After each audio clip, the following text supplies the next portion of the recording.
Sorry po, Tito. Naramdaman ko lang po talaga yung rejection ngayon. Ang bigat po kasi sa dibdib eh. Nagpa-practice lang tayo eh. Yun nga po eh. Ayoko na po. Suko na ako. Uwi na po ako.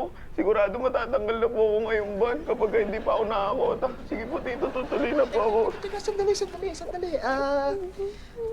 Patingin nga nung yung memorial plan na inaalok mo. Po? Patingin. Ito po, Tito. Ano ba to? Transferable to? Pwede ilipat sa ibang pangalan? Pwede po, Tito. Sige. Kukuha ko. Po? Seryoso po kayo?